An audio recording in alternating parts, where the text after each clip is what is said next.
let's be honest, we know there are lots of areas of the whole rental process that need support, need repairing and need change. And so there's never going to be a solution that's correct.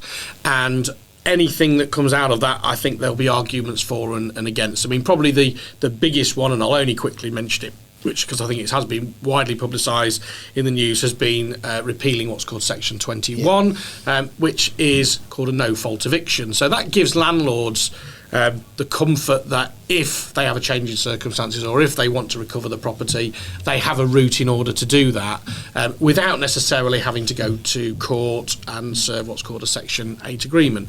So that Section 21 is being removed, and that's being removed to try and give tenants more surety where they are and to make sure it's not an indiscriminate weapon that's used against the tenant.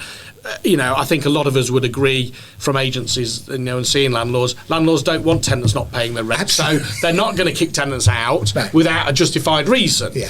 And I think sometimes what we find is Section 21 is used to try and shortcut a lengthy process that would put more properties into court. Antisocial behaviour would be a prime one, and that is a very difficult thing to prove because, if you get a bad tenant in a property, it's upsetting the neighbours.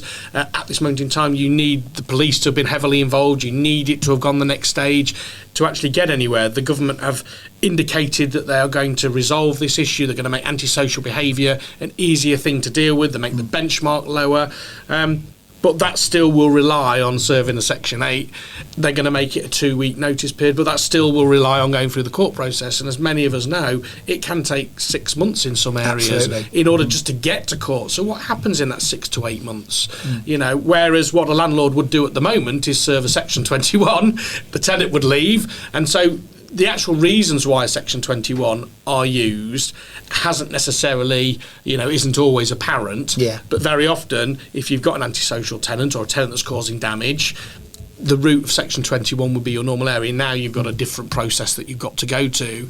And the checks and balances will come out as to whether things have been favoured inside of the tenant as much as the balance that has to be there to protect landlords and people in those vicinities. So will that mean, do you think, that they will, I don't know if the right word is repeal, but repeal the short hold tenancy? Well, they are moving on to short tenancies, and so to make more longer term, more periodic, shorter and longer. So absolutely right. So the perverse side of this, it technically gives somebody less surety. But no, I mean the whole idea is that it is trying to be rebalanced to give people a sense that they've got a home. Let's build the argument around that. I think we're seeing the same thing as all the indication, obviously, with regard to people and pets, and the ability to be able to bring pets into rented environment, and you've got to have a good reason to withhold permission to do that. And so, we're talking about regulators and having a specific, ombudsman for the rental sector. Again, another step forward that they're trying to, pull things together. But the reality is, you've got letting agents, you've got selling agents, you've got landlords, you've got you've got a whole environment, and actually.